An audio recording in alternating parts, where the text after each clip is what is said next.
Bapak Ibu Saudara sekalian di hari ini kita memasuki bagian yang terakhir part 5 dari seri kita I Need You yang kita bahas selama 1 bulan ini. Saya recap sedikit buat Anda. Di bagian yang pertama kita membahas bahwa Tuhan itu enggak butuh kita tapi Dia mau untuk melibatkan kita. Di bagian yang kedua di seri I Need You, kita membahas bagaimana kita itu diizinkan dan diberi kehormatan sama Tuhan untuk kita bisa dekat sama Tuhan, untuk kita bisa punya akses kepada Tuhan khususnya melalui pujian dan penyembahan seperti yang barusan juga kita lakukan di pagi hari ini. Kemudian di bagian yang ketiga kita membahas tentang I need you to friend me, maksudnya bahwa kita belajar kita butuh komunitas dan komunitas juga butuh kita. Dan kemudian di minggu lalu kita membahas tentang bagaimana kita memilih untuk berprogres dalam kehidupan ini karena hanya melalui proses kita bisa melihat progres. Nah Bapak Ibu Saudara sekalian, dalam kehidupan ini seringkali semua orang itu berlomba. Siapa yang paling hebat, siapa yang paling pokoknya top, siapa yang paling berhasil dan seterusnya. Nah tidak jarang kita mengukur kehebatan orang itu dari apa yang mereka, yang pertama gini, apa yang mereka miliki. Ya kan? Hartanya berapa, punyanya apa, penghasilannya berapa, depositonya berapa. Terus kadang-kadang kayak yang dipakai apa, ya kan Bapak Ibu Saudara sekalian. Suami saya suka kayak bercandain saya katanya gini, karena penampilan istri itu cerminan pendapatan suami. Wah katanya Bapak Ibu Saudara sekalian. Seorang mengukur dari apa yang mereka punya. Atau kadang-kadang gini, orang mengukur dari kenalannya. Wah kalau punya kenalan yang orang petinggi si A, si B, si C, orang yang hebat, orang yang ini, kelihatannya wow kita lebih hebat, kita lebih ini, lebih itu. Atau kita juga mengukur dari prestasi, ya kan entah di sekolah, di kuliah, di pekerjaan, secara karir, atau kemudian di hobi, di kejuaraan dan lain sebagainya. Nah Bapak Ibu Saudara sekalian, suatu ketika Yesus dia sedang bersama dengan murid-muridnya dan tercatat kejadian ini di Markus 10.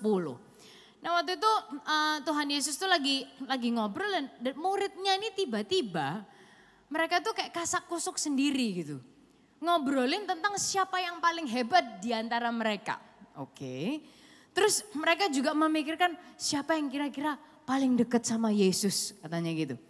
Nah padahal di momen itu Yesus tuh barusan sharing sama murid-muridnya ini tentang penderitaan yang akan dia alami. Dia tuh barusan sharing tentang bagaimana dia itu bakalan harus disiksa, dia harus mati dan seterusnya dan seterusnya. Lah murid-muridnya ini Izra malah ngobrol tentang hal yang sebentar lagi akan kita lihat. Nah ada, Yesus kan punya murid ada 12 dan dari 12-nya ada 3 orang yang istilahnya kayak lebih dekat gitu ya sama Yesus, lebih sering kayak diajak kemana-mana. Namanya Petrus, Yohanes dan Yakobus. Nah percakapan ini lucu juga Bapak Ibu Saudara sekalian. Markus 10 ayat 35. Kita akan baca ini dari terjemahan FAYH, firman Allah yang hidup, untuk memudahkan kita aja untuk memahami ini. Saya bacakan ya, kita simak sama-sama, bilang gini. Lalu Yakobus dan Yohanes, anak-anak Zebedeus, mendekat dan apa saudara? Berbisik. Wah kata ini kan lobbying ya Bapak Ibu Saudara sekalian, kita kasak kusuk tuh kayak berbisik. Katanya gini, Tuhan kami ingin mengajukan permohonan. Wah oke, permohonan apa katanya Yesus? Kami ingin, ini saudara Anda lihat ya. Kami ingin duduk di atas tahta di sebelah tahtanya Tuhan. Di dalam kerajaan Tuhan kelak. Kan menurut mereka ya Bapak Ibu Saudara sekalian, nah ini kan kita kan deket ya sama Yesus, kita hoping ya kan nih kenalan saya nih ya kan nih bos besar. Jadi kan dia bilang, Tuhan tolong nih Tuhan, Yohanes, Yakobus, brothers pas adil nih kita.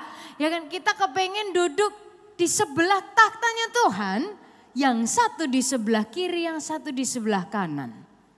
Wah berani juga ya Bapak Ibu Saudara sekalian. Ayat berikutnya. Kita lihat ayat berikutnya, ayat 38. Tetapi Yesus menjawab, kata gini, kalian tidak tahu apa yang kalian minta. Sanggupkah kalian minum dari cawan kesengsaraan yang pahit yang harus ku minum, atau dibaptiskan dengan baptisan penderitaan yang harus ku jalani? Next. Iya, sanggup kata mereka. Yesus berkata, memang kalian akan minum dari cawanku dan dibaptiskan dengan baptisanku. Tetapi aku tidak berhak menempatkan kalian di atas takhta di sebelah takhtaku karena penempatan itu sudah ditetapkan. Ayat 41, ketika murid-murid yang lain mengetahui apa yang diminta oleh Yakobus dan Yohanes, mereka menjadi sangat marah. Bapak Ibu Saudara sekalian, ternyata percakapan orang yang dekat sama Yesus, katanya nih dekat sih sama Yesus ya, ngikut Yesus kemanapun, ngelihat apapun yang dia kerjakan. Ternyata omongannya gini juga Bapak Ibu Saudara sekalian. Manusia juga ya sama gitu kayak kita kan, bahasnya tentang pencapaian, tentang kalau bisa ya siapa di posisi di mana. Bahkan ini lobbying Bapak Ibu Saudara sekalian untuk ngebuk seatnya, untuk ngebuk tempat duduknya. Nah bukankah ini yang sering menjadi perlombaan gitu dalam pemikirannya orang. Oh ini kebutuhan, malah this is a need kita rasa. Ya kan, siapa yang paling hebat dalam pencapaian, kenalan dan lain sebagainya. Terus Yesus bilang apa Bapak Ibu Saudara sekalian? Nah dia menjelaskan dengan gini, dia menjawab dengan gambaran sukses manusia pada umumnya di zaman dulu. Ayat 42 Yesus bilang gini, Yesus memanggil mereka dan berkata, sebagaimana kalian ketahui, raja-raja memiliki kekuasaan mutlak atas rakyatnya. Setiap pejabat menggunakan wewenang untuk menekan mereka. Ya kan, pada umumnya seperti ini. Tapi Yesus nggak berhenti sampai di situ, dia lanjutkan ayat 43. Tetapi katanya. Oke, tetapi, katakan sama-sama tetapi 1, 2, 3. Tetapi, yang di online boleh diketikkan dulu tetapi. Dia bilang lain halnya dengan kalian. You are different. Habis dia jelaskan tentang ini loh gambaran umum, orang biasanya seperti ini, orang mau power, orang mau berkuasa. Dia bilang tetapi, ya kan, dia mau menjelaskan lebih lagi, dia bilang di ayat 43, siapa yang ingin menjadi besar di antara kalian harus menjadi apa saudara? Waduh. Siapa yang ingin menjadi besar, dia bilang ini loh kamu pengen sukses kan, kamu pengen gede kan, kamu pengen tenar kan, kamu pengen prestasi kan. Dia bilang ini loh siapa yang ingin menjadi besar di antara kalian harus menjadi pelayan. Dia bilang siapa yang ingin menjadi yang terkemuka di antara kalian maka ia harus menjadi hamba untuk semua. Kenapa kok gitu? Dia jelasin karena aku, dia bilang Mesias sendiri, Anak Manusia datang bukan untuk dilayani, melainkan untuk melayani dan menyerahkan nyawaku sebagai tebusan bagi banyak orang. Wow, kok lain ya gitu? Bukannya malah yang jadi hamba itu kan yang kasarannya ya kelas rendahan, yang bos itu kan wah duduk di punya posisi treatment tertentu dan segala macam. Bukankah itu yang diajarkan sama dunia ini? Dan bahkan di konteks waktu zamannya Yesus dan murid-muridnya, orang Yahudi itu Bapak Ibu Saudara sekalian, mereka nggak boleh kayak lari-lari tergopoh-gopoh gitu ya, terburu-buru itu nggak boleh. Mereka nggak lari, hamba yang lari-lari katanya. Nah dunia modern ngajarin kalau kamu mau sukses ya everything has to be about me, tentang aku. Tapi Yesus kayak agak ketawa gitu dan dia bilang ini loh orang yang hebat. Itu orang yang melayani semua. Orang yang menjadi hamba untuk semua. Loh kenapa? Karena itu dia bilang sendiri, karena aku nih loh Mesias sendiri ada di sini bukan buat dilayani. Tapi untuk bahkan gini, melayani dan memberikan nyawaku untuk semua orang. Wah.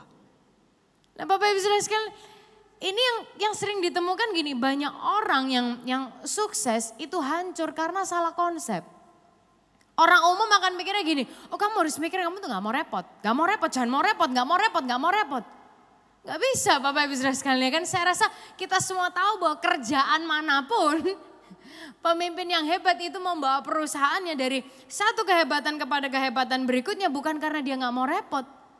Tapi justru menjiwai apa yang dikerjakan dan mau kotor. Bapak Ibu Saudara sekalian. Nah sehingga gini kalau pemimpinnya sudah gak mau repot, lama-lama ini akan jadi stagnan, plateau. Lama-lama terus kemudian ketinggalan. Bukan berarti semua harus dikerjakan sendiri, nggak gitu.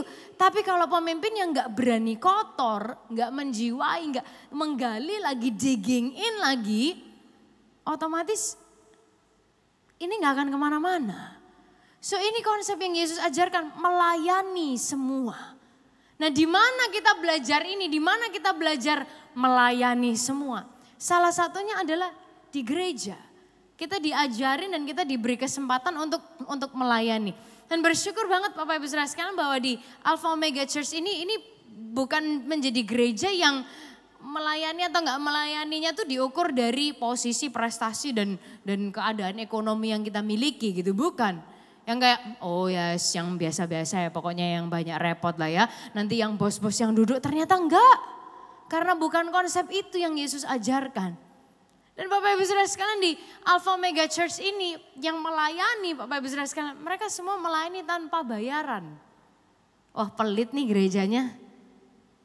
Buat apa terus itu semua persembahannya? Bukan Bapak Ibu Saudara sekalian, karena kita ada di sini.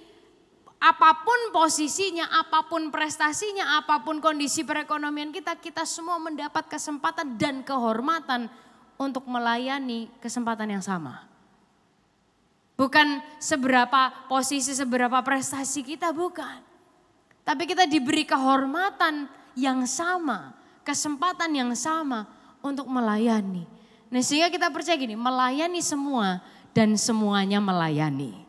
Boleh kita ucapkan sama-sama, melayani semua dan semuanya melayani. 1, 2, 3, melayani semua dan semuanya melayani. Sekali lagi 1, 2, 3, melayani semua dan semuanya melayani. Yang di online boleh diketikkan di kolom chatnya, melayani semua dan semuanya melayani. Dan Bapak Ibu Saudara sekalian, ada tim usher yang luar biasa. Yang mereka standby di depan kayak harus ketemu orang nih. Tapi mereka punya hati, punya jiwa untuk apa? Melayani semua dan semuanya melayani. Mereka bukan orang yang pokoknya yang gitu-gitulah yang ditaruh di depan. Bukan Bapak Ibu Saudara sekalian. Banyak dari orang-orang yang terlibat dalam usher, mereka pemilik usaha, mereka orang yang berprestasi, mereka orang yang jauh lebih dewasa daripada saya. Bapak Ibu Saudara sekalian, memberikan diri untuk melayani. Teman-teman yang ada di tim praise and worship, yang ada di multimedia, di lighting, di sound. Ada area-area yang mungkin areanya gelap, kita jarang kelihatan Bapak Ibu Saudara sekalian. But they do so much. Untuk supaya kita bisa menikmati ibadah yang seperti ini. Anda yang watching online saat ini Bapak Ibu Saudara sekalian, muka saya bisa kelihatan seperti ini, nggak gelap, blurry, nggak jelas gitu ya Bapak Ibu Saudara sekalian. Karena ada orang-orang yang mengerjakan bagiannya. Kita bisa ibadah secara online bukan karena pokoknya soalnya aku di rumah. Tapi ada puluhan bahkan ratusan orang yang lain yang getting up, mengorbankan banyak hal, bayar harga untuk supaya kita yang lain bisa menikmati ibadah. Bahkan bukan hanya di ibadah umum saja, ada orang-orang yang melayani di teens online service, ada yang melayani di teens on-site service, ada yang melayani di kids service. Mereka semua melayani dengan sukarela tanpa dibayar. Konsep ini yang kita belajari bersama-sama. Yang terbesar itu justru yang melayani. Dan jujur aja Bapak Ibu Saudara sekalian, kalau disuruh bayar ini semua gak sanggup kita. Bapak Ibu Saudara sekalian. Karena mahal-mahal nih orang-orang ini. Yes, memang ada orang-orang yang juga berfungsi sebagai staff, sebagai full timer. Tapi Bapak Ibu Saudara sekalian, dengan sengaja jumlahnya sangat kecil. Kenapa? Karena gereja ini memberikan kesempatan untuk kita semua terlibat dan bergerak bersama-sama. Bukan hanya orang 1, 2, 3 tertentu itu aja. Nah ini yang ingin kita terapkan dari pengajaran Yesus. Nah kita semua perlu tahu bahwa gini, we need help from others and others need our help. Kita butuh bantuan dari orang lain dan orang lain itu juga membutuhkan bantuan kita. Setiap minggu kita bisa ibadah, kita bisa menikmati. Karena ada orang-orang yang mau menolong, membantu untuk running ini semua. Anda punya anak saudara bisa ibadah, dibangun kerohaniannya di musim yang tricky ini buat kita semua. Karena ada orang-orang yang sacrificing. Dan by the way, setelah ibadah kedua nanti selesai jam 12, masih lanjut lagi saudara. orang-orang ini taping, rekaman apa segala macam untuk apa? Untuk kids online service. So there's so much that is happening dan ini yang kita ingin lakukan bahwa melayani semua dan semuanya melayani. Nah, kenapa sih kok orang tuh perlu melayani? Duh, di musim-musim gini lagi ya kayak susah lah, berat lah, kayak sulit lah, ngapain lah, nggak perlu lah, bahaya lah. Kenapa sih kok orang tuh melayani? Karena ini sudah yang pertama, Tuhan yang melayani kita terlebih dahulu. Karena Tuhan yang melayani kita terlebih dahulu. Kita ucapkan sama-sama 1, 2, 3. Tuhan yang melayani kita terlebih dahulu. Yesus jelaskan di ayat itu. Aku tahu orang dunia tuh ya sukses tuh gambarnya nggak mau repot. Dia bilang, aku kasih tahu kamu, ini loh yang aku lakukan. Aku sendiri datang bukan untuk dilayani, aku melayani kamu. Aku berikan hidupku buat kamu. Nah, sehingga Bapak Ibu Saudara sekalian, dia sudah melayani kita terlebih dahulu. Sehingga kita juga perlu memikirkan untuk melayani Tuhan dan melayani sesama. Dan di musim-musim ini Bapak Ibu Saudara sekalian, banyak dari kita yang mungkin kita udah terbiasa dengan pattern kehidupan yang berubah, yang berbeda. Tapi saya nggak tahu apakah mungkin pagi hari ini ajakan Tuhan sekali lagi buat kita. Untuk yuk gerak lagi sama-sama. Yuk mungkin perlu nih memikirkan melayani Tuhan dan sesama. Dan yang kedua Bapak Ibu Saudara sekalian, kenapa sih orang tuh perlu melayani? Melayani itu gini, bukan hanya karena kesukaan. Oke, kita ucapkan sama-sama 1, 2, 3. Melayani bukan karena kesukaan.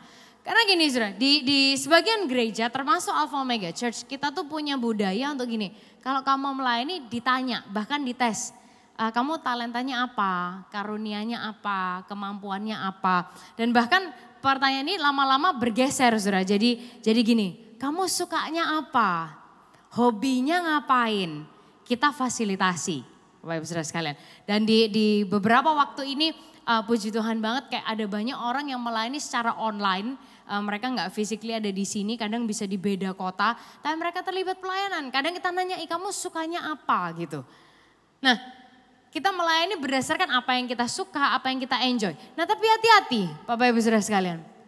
Hati-hati saat pelayanan itu menjadi sesuatu yang gini. Hanya karena suka nggak suka. Kalau pas suka ya hayu, kalau pas nggak suka ya enggak wis. Kalau pas suka ya bolehlah. Kalau enggak ya enggak wis. Nah, karena gini saudara, kadang ada area-area yang mungkin bukan talenta atau karunia kita, mungkin beda dari apa yang biasa kita lakukan, tapi butuh pertolongan kita gitu. Kalau kita hanya melayani berdasarkan sukanya kita, akhirnya ada kebutuhan yang lain kita jadi nggak peduli gitu. Yes, betul, awalnya melayani karena sesuai dengan kemampuan, sesuai talenta, sesuai karunia, sesuai dengan kesukaannya kita. It's okay, it's great. Tapi kemudian kita juga perlu bertumbuh tuh. Di kelas Glorious Life yang barusan selesai, saudara, dijelaskan bahwa gini, ada pelayanan yang sesuai dengan kemampuan, talenta, pribadi, karunia dan hati kita, betul. Tapi juga ada pelayanan tambahan. Yang mungkin bukan strength utama kita, bukan kekuatan utama kita, tapi ya punya hati aja gitu saudara. Mungkin contohnya gini, buat banyak dari Anda yang Anda lihat adalah saya nih pokoknya tugasnya di depan sini nyanyi atau ngoceh gitu saudara ya. Tapi sebenarnya ada banyak hal kecil di belakang layar, kadang ACC desain padahal saya bukan orang desain. Kadang mungkin terus kayak ngecekin artikel padahal saya juga bukan orang sastra. Kadang juga bantu di area website padahal juga saya sebenarnya nggak paham. Tapi ya udahlah karena nggak ada orang, hayu kita kerjakan. Kenapa kok kita mau kayak gitu? Karena gini saudara, disalib itu bukan kesukaannya Yesus. Benar gak Bapak Ibu Saudara sekalian? Dicambuk itu bukan aku hobi loh tolong sakiti aku. Dia gak gitu saudara. Talentanya bukan talentanya tahan sakit, gak gitu. Dikasih mahkota duri itu bukan kesukaan dia. Tapi dia lakukan Bapak Ibu Saudara sekalian. Kenapa? Karena dia peduli dan dia terbeban untuk kita semua ini Anda dan saya. Nah sehingga kita mungkin kadang perlu hati-hati dengan mental sukarela. Ya kan, saya dengan sukarela. Karena kadang-kadang sukarela bisa menjadi gini, sesukanya dan serelanya. Ya nggak saudara? Ya sesukanya lah, serelanya, kalau pas serelanya berapa. It's okay kalau awalnya kita dari apa yang kita sukai, apa yang kita it's a great start. Tapi setelah itu kemudian hati kita perlu bertumbuh bersama-sama. Yang berikutnya, Bapak Ibu Saudara sekalian. Melayani itu memperhatikan Tuhan. Karena Tuhan sudah memperhatikan kita. Dan dia akan memperhatikan kita terus. Okay? Melayani karena Tuhan memperhatikan kita. Dan dia sudah perhatikan kita. Dan dia akan perhatikan kita terus. Ibrani 6 ayat 10 sampai 12 bilang gini. Sebab Allah bukan tidak adil. Tidak mungkin ia melupakan kerja keras yang telah saudara lakukan baginya atau kasih Anda kepadanya. Baik dahulu maupun sekarang yang saudara nyatakan dengan memberikan pertolongan kepada anak-anaknya. Dan kami ingin supaya saudara tetap mengasihi orang lain seumur hidup agar saudara memperoleh pahala sepenuhnya. Karena saudara mengetahui apa yang tersedia kelak saudara tidak akan menjadi jemu menjadi orang Kristen. Dan juga tidak akan kehilangan semangat atau bersikap masa bodoh. Tetapi saudara akan berhasrat mengikuti teladan orang-orang yang karena iman dan kesabaran mereka telah menerima segala sesuatu yang dijanjikan Allah kepada mereka. Nah Bapak Ibu Saudara sekalian, di sini nih kayak AOC pengen kita semua paham bahwa gini, di AOC kita nggak dibayar ketika kita melayani. Tapi kita tuh nggak dibayar saudara karena kita nih mahal. Ya, kita nggak dibayar ketika kita melayani karena kita tuh mahal. Nah kita mahalnya bukan karena how special we are, tapi karena Tuhan itu sudah bayar hidup kita dengan harga yang mahal. Bisa diikuti ya Bapak Ibu Saudara sekalian? Karena Tuhan yang bayar hidup kita dengan harga yang mahal. Dan saat kita tuh melayani, Tuhan menyediakan pahala. Tuhan menyediakan mahkota yang mana adalah reward mahal untuk kita semua. So makanya hari ini khotbahnya diberi judul gak dibayar tapi dibayar mahal. Soalnya apa saudara? Di sini mungkin kita gak dibayar secara uang, secara finance, secara sesuatu yang konkret. Karena apa? Karena kita nih mahal. Kita gak semurah itu. Mahal banget kita semua ini karena apa yang Yesus lakukan. Dan nantinya dia juga akan memberikan reward yang mahal buat orang-orang yang setia melayani. So Bapak Ibu Saudara sekalian, it's not just about expecting, oh kalau aku melakukan ini aku dapat apa, aku sudah bekerja sekeras ini aku dapat apa. Tapi kita tahu siapa jati diri kita. Yang berikutnya Bapak Ibu Saudara sekalian, melayani karena, kenapa sih kita melayani? Melayani karena sadar kita dicintai dan kita juga mencintai Tuhan. Tuhan sendiri melakukannya karena apa? Karena kasih. Yohanes 3 ayat 16 kita tahu ini semua. Terjemahan TSI bilang gini, memang kasih Allah sangat luar biasa kepada orang-orang di dunia ini. Sehingga dia menyerahkan anaknya yang satu-satunya. Supaya setiap orang yang percaya kepada anaknya itu tidak akan binasa. Tetapi menerima hidup yang selama-lamanya. Dan di AOC kita selalu mengingatkan Bapak Ibu Saudara sekalian, Anda bisa memberi tanpa mengasihi. Tapi kalau udah mengasihi nggak mungkin Anda nggak memberi. Anda bisa melayani tanpa mengasihi. Tapi kalau udah mengasihi, gak mungkin kita gak kepingin melayani. So Bapak Ibu Saudara sekalian, Tuhan itu sayang dan mengasihi kita. Dia melayani kita. Dan kita pun mau melakukan hal yang sama. Kita bertumbuh bersama-sama kalau dia sudah melakukan itu buat kita. Hal respon yang paling gampang adalah kita melakukan itu balik buat Tuhan. Dan yang terakhir Bapak Ibu Saudara sekalian, melayani itu bukan karena kita layak. Tetapi melayani itu kehormatan. Kita ucapkan sama-sama 1, 2, 3. Melayani bukan karena kita layak, tetapi kehormatan. Buat Anda yang di online, Anda mungkin bisa ketikkan sama-sama. Bukan karena layak, tetapi kehormatan. Bapak Ibu Saudara sekalian, sebenarnya Tuhan itu gak butuh loh saudara kita itu melayani dia. Ya gak sih Bapak Ibu Saudara sekalian? Tapi dia itu mengizinkan kita untuk terlibat. Ini membuat saya sendiri juga merefleksi diri saya. Orang yang suaranya jauh lebih bagus daripada Alicia Bastopo itu aduh banyaknya minta ampun. Orang yang WL-nya tuh lebih jago itu ada jutaan di dunia ini. Orang yang mungkin communicating skill-nya udah jauh lebih bagus daripada saya itu banyak sekali. Bapak Ibu Saudara sekalian. Tapi Tuhan tuh kok ya mau ya. Menerima suara yang nih kadang-kadang juga masih fales geter-geter. Tuhan tuh kok mau ya menerima communication skill yang masih berprogres ini, Bapak Ibu Saudara sekalian. Tapi dia mau melibatkan Anda dan saya. Suatu hari Bapak Ibu Saudara sekalian, ada seorang anak kecil, dia ini berkebutuhan khusus. Orang tuanya memelihara dia dengan yang terbaik yang mereka bisa. Dan anak ini juga berasa ya, dan dia kepengen melakukan sesuatu gitu buat orang tuanya. Karena dia merasa, he or she feels very loved. Dia pengen lakuin sesuatu. So suatu hari anak ini mau kasih surprise sama papa mamanya. Dia bilang gini, "Pa, Ma, pagi ini aku yang in charge breakfast," katanya gitu. "Aku yang bikin makan pagi," katanya. So dia berusaha, saudara. Dengan keterbatasannya, dengan apa yang dia punya, dia berusaha. Dia mikirnya gini, setiap pagi biasanya mamaku itu bikin roti sama telur. Jadi itu yang ada di pikiran dia, saudara. Aku mau bikin telur sama roti nih. Jadi dia bikinin telur, saudara, dia niru. Ya kan, dia ambil telur, dia masak, terus dia mikir gini, oh biasanya mamaku tuh kasih garam sama merica di telurnya supaya ada rasanya. Jadi Bapak Ibu Saudara sekalian, dia ambil garam dan merica, takarannya udah gak tahu, saudara. Garamnya kebanyakan, mericanya tuh kayak di satu tempat gak rata, Bapak Ibu Saudara sekalian. Kebanyakan banget. Nah, saking dia ini excited dan antusias banget, telurnya gosong, saudara. Lebih banyak hitamnya daripada putih dan kuningnya. Udah gitu, kulit-kulit telurnya itu pada masuk gitu, sudah di apa namanya? Anda tahu lah ya, kalau telur di wajan tuh kulit-kulit telurnya tuh bisa ada beberapa yang tertabur di situ. Tapi dia excited banget. Dan terus dia tahu, oh mamanya tuh biasanya kalau bikin roti dimasukkan di toaster. Nah akhirnya sama dia diputer pokoknya toasternya, ya kan, sehingga ini temperatur udah paling panas, dia masukkan di situ, saudara. Terus dia, baunya kok enak ya. Rotinya lompat dari toaster, rotinya hitam semua, saudara.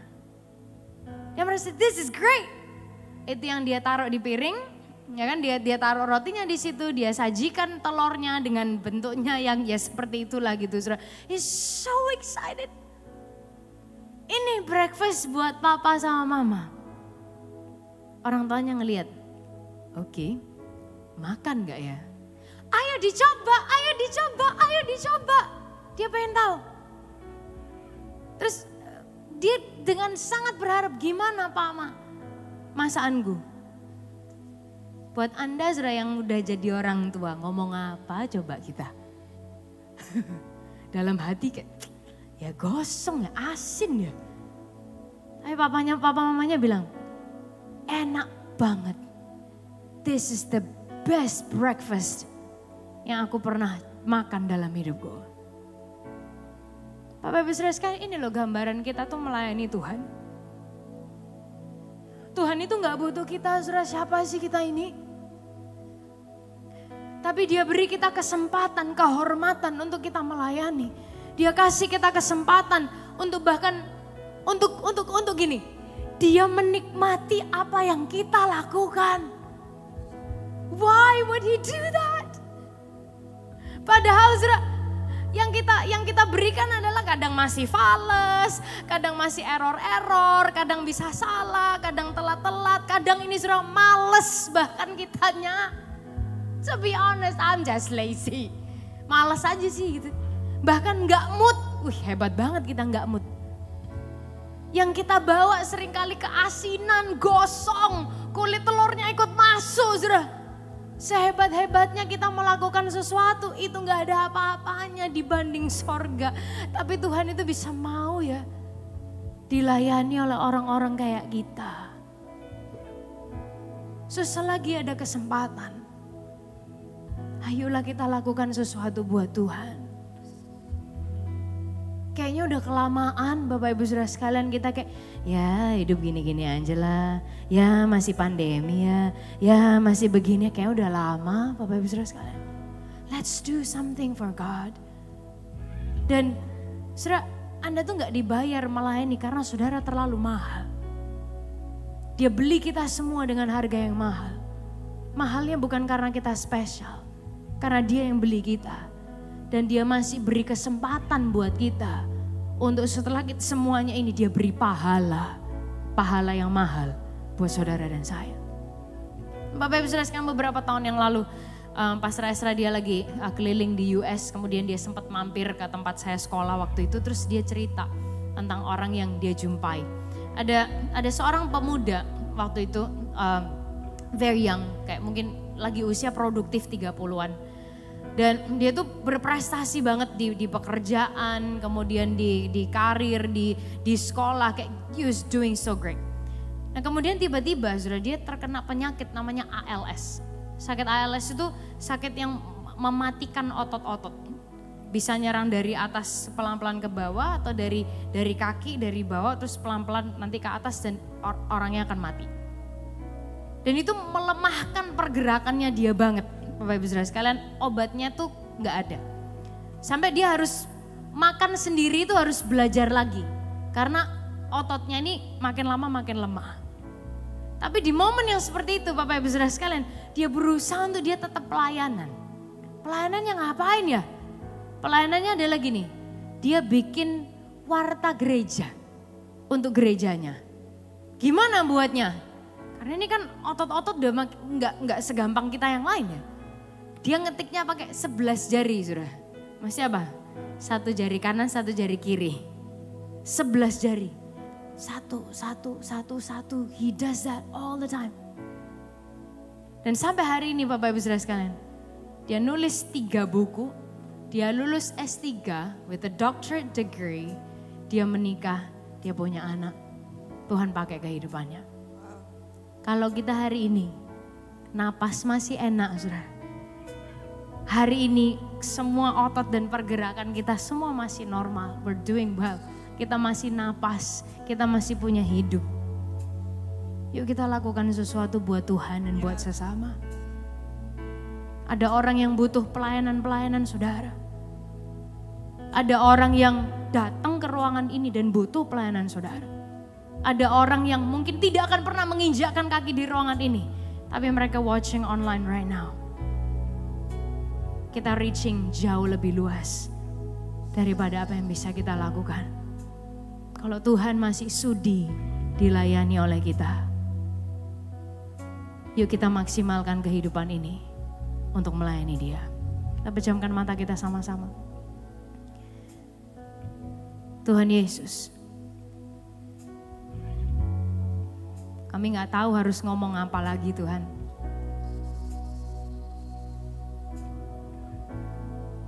Kalau Tuhan tuh masih sudi nerima telur gosong kami yang keasinan.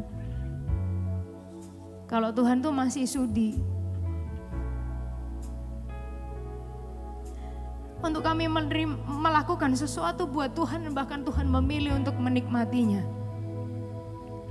Biar hari ini Tuhan bicara buat kami secara pribadi Tuhan. Apapun musim kehidupan kami, apapun pemikiran dan pola kehidupan kami selama ini. Biar ini jadi sesuatu yang personal antara setiap kami masing-masing dengan Tuhan. Kalau Tuhan masih sudi pakai kami. Biar kami juga menyediakan hidup ini untuk berguna untuk Tuhan dan sesama.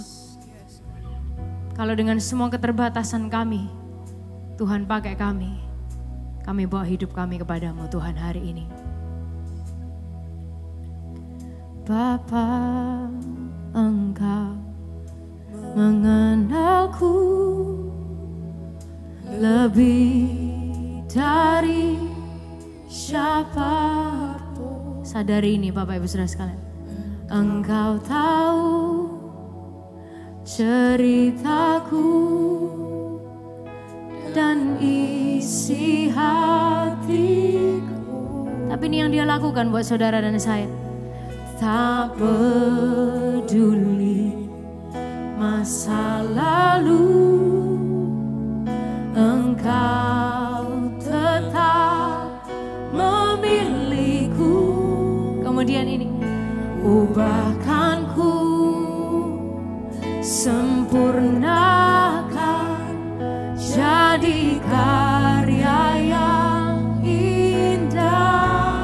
Oleh karena itu kita bisa bilang, kini aku percaya tiada yang mustahil bagimu. Kuasamu kuatkanku, dasarku berharap. Sama-sama katakan, kini aku berserah pada rancanganmu bagiku.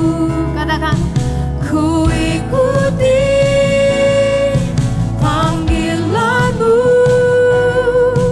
ku kan setia sampai akhir hidupku. Dengan hormat saya undang kita berdiri bersama-sama, katakan, kini aku percaya tiada yang mustahil bagimu. Kuasamu kuatkanku, dasarku berharap. Kini aku berserah, kini aku berserah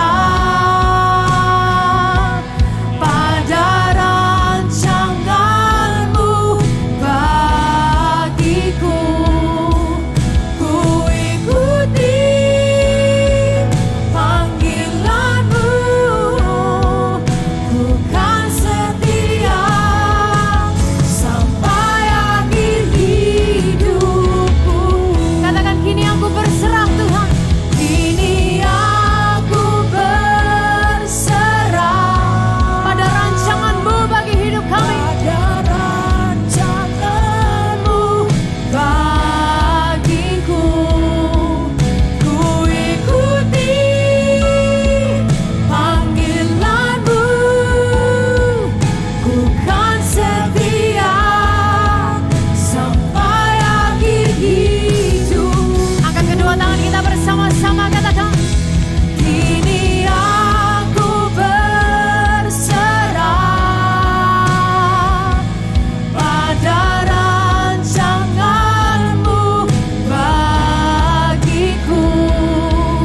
Ku ikuti panggilan-Mu, ku kan setia sampai akhir hidupku. Alpha Mega Church, sama-sama katakan, kini aku berserah pada rancangan-Mu bagiku. Ku ikuti panggilan-Mu, ku kan setia sampai akhir hidupku. Tuhan Yesus, biar pagi hari ini bukan hanya menjadi sebuah karaoke rohani atau sekedar just another song that we sing, tapi biar kami sungguh memahami bahwa gak peduli apapun masa lalu kami, Tuhan tahu hati kami, dan even mungkin pemikiran kami yang terbusuk sekalipun Tuhan Kau tahu. Tapi Kau tetap memilih kami Tuhan. Kau tetap memelihara kami sampai apa adanya kami hari ini. Biar kami sadar di momen ini bahwa gak ada yang mustahil buat Tuhan untuk pakai siapa aja. Dan biar ini menjadi komitmen dan doa kami hari ini. Kami berserah kepada rancangan Tuhan buat hidup kami. Mungkin udah cukup lama kami ngomong gak bisa, alasan 1, 2, 3, 4, 5 dengan kreatifnya kami keluarkan. Tapi kami berharap pagi hari ini Tuhan sendiri bicara buat kami masing-masing. Biar kami memilih untuk kami berkata, ku ikuti panggilan-Mu. Dan karena anugerah Tuhan, Tuhan mampukan kami untuk setia sampai akhir hidup kami. So Tuhan, ini biar ini menjadi sebuah komitmen atau sesuatu yang personal antara kami dengan Tuhan. Biar Tuhan sendiri yang bicara, Roh Kudus sendiri yang menggerakkan hati kami semua pagi hari ini. We just want to thank you for who you are. Terima kasih buat hadirat Tuhan. Terima kasih buat siapa Tuhan, buat kehidupan kami. Kalau sebentar kami akan melanjutkan aktivitas kami yang lain, boleh sekali lagi kita mengangkat kedua tangan kita bersama-sama, kita terima berkat Tuhan. Tuhan, Kau memberkati kami semua berlimpah-limpah. Kerjakan perkara-Mu yang dahsyat, yang besar, yang luar biasa, sehingga jelas itu berasal daripada Tuhan saja. Tambahkan pengaruh, bukai pintu-pintu untuk setiap kehidupan kami Tuhan. Guna satu tujuan, yaitu untuk kemuliaan nama Tuhan saja. Dan dimanapun kami berada, ya Tuhan, ingatkan kami bahwa Engkau selalu dekat dengan kami. Tangan-Mu selalu pegang hidup kami. Engkau selalu bekerja dalam hidup kami. Kami gak pernah sendiri ya Bapa. Pulangkan kami semua dengan berkat-Mu, dengan hati yang penuh damai dan sukacita. Hanya di dalam nama Tuhan Yesus kami sudah berdoa. Semuanya sama-sama katakan amin. Amin. Sekali lagi tepuk tangan yang luar biasa pagi hari ini. Woo! Have a great week, Alpha Omega Church. God bless you. See you next week.